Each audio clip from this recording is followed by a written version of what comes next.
بسم اللہ الرحمن الرحیم۔ السلام علیکم عزیز طلبہ، آج کے لیکچر میں ہم تفہیم عبارت پڑھیں گے۔ جیسا کہ آپ کو معلوم ہے کہ ہم نے تفہیم عبارت کا سلسلہ شروع کیا ہوا ہے اور اسی کا ہی پیراگراف نمبر 2 آج ہم پڑھیں گے۔ تفہیم عبارت اصل میں ایک دی گئی عبارت ہوتی ہے جس کا بغور مطالعہ کرنے کے بعد ہم دیے گئے سوالات کے جوابات دیتے ہیں۔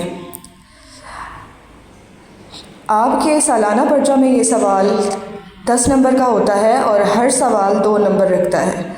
اس سوال میں کوئی کٹوتی نہیں ہوتی، یعنی اس کے پورے نمبر آپ کو مل جاتے ہیں۔ چنانچہ اس کو ضروری سمجھتے ہوئے آئیں اس کا بغور مطالعہ کریں اور اس کو ازبر کریں۔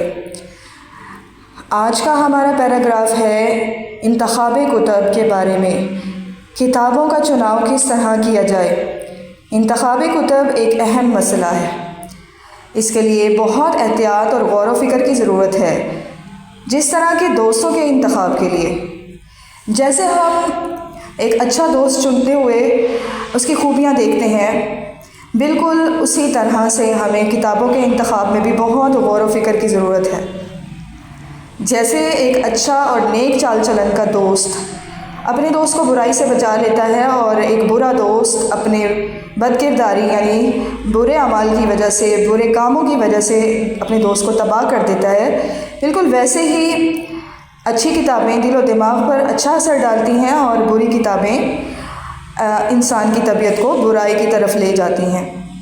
بری کتابوں کا مطالعہ پڑھنے والے کی اخلاقی موت کا باعث بنتا ہے، یعنی کہ جب اچھائیاں ختم ہو جائیں گی اور برائیاں گھر کر لیں گی تو آخر کار انسان کا اخلاق ختم ہو جائے گا اور اس میں سے اخلاق کا خاتمہ ہو جائے گا۔ مشاہیر زمانہ کی سوانح عمریاں، مشاہیر زمانہ مطلب مشہور زمانہ لوگ، سوانح عمریاں مطلب بایوگرافیز یعنی مشہور لوگوں کی زندگی کے حالات، ان کی کامیابیوں پر مبنی تحریریں۔ سفر نامے یعنی کسی سفر کی داستان سنانا، کسی جگہ سے متعلق اس کے موسم، وہاں کے لوگ، وہاں کی ثقافت کو کہانی کی شکل میں بیان کرنے کو سفر نامہ کہتے ہیں، اور اس کے ذریعے آپ گھر بیٹھے کسی جگہ کی سیر کر سکتے ہیں۔ تاریخی اور مذہبی کتب اور جدید معلومات اور جدید ریسرچ پر لکھی گئی کتابیں، ان کا مطالعہ کرنے سے انسان خصوصاً طالب علم کو بہت فائدہ ہوتا ہے، اس کے لیے یہ بہت مفید ہیں۔ اخلاقی کتابوں کے مطالعے سے انسان کا اخلاق بلند ہوتا ہے، اس کا کردار اچھا ہوتا ہے۔ آئیے اب اس کے سوالات حل کرتے ہیں۔ سوال نمبر 1، کتابوں کے انتخاب میں کس چیز کی ضرورت ہے؟ کتابوں کے انتخاب میں بڑی احتیاط اور غور و فکر کی ضرورت ہے، بالکل ویسے ہی جیسے کہ کسی اچھے اور نفیس دوست کے انتخاب میں غور و فکر کی ضرورت ہوتی ہے۔ سوال نمبر 2، برا دوست کیا نقصان پہنچاتا ہے؟ برا دوست اپنی بدکاری یعنی اپنے برے کاموں اور بد اخلاقی کی وجہ سے نہ صرف اپنا احترام کھو دیتا ہے بلکہ اپنے ساتھیوں کے لیے بھی بدنامی کا باعث بنتا ہے۔ خراب کتابیں پڑھنے سے کیا نقصان ہوتا ہے؟ خراب کتابیں انسان کی اخلاقی تباہی کے لیے بنیادی کردار ادا کرتی ہیں۔ انسان میں بری عادتیں پروان چڑھنا شروع ہو جاتی ہیں جن سے بچنا اس کے بس میں نہیں ہوتا۔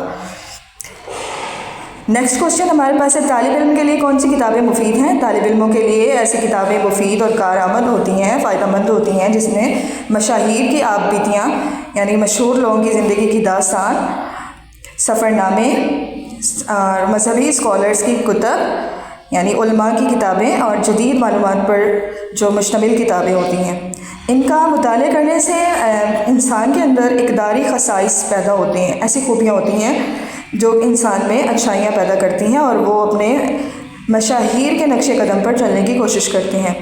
سوال نمبر 5 جو ہوتا ہے یہ عنوان پر مبنی ہوتا ہے، کسی عبارت میں یہ پوچھا جائے گا اور کسی میں یہ نہیں پوچھا جائے گا۔ اس کا مطلب یہ ہوتا ہے کہ آپ اس پیراگراف کو دیکھیں اور بتائیں کہ وہ کس نقطۂ نگاہ سے لکھا گیا ہے۔ اس عبارت کا عنوان ہے انتخاب کتب یعنی کتابوں کا چناؤ۔ آج کے لیے اتنا ہی، پھر انشاءاللہ حاضر ہوں گے نئے لیکچر کے ساتھ۔ اللہ حافظ۔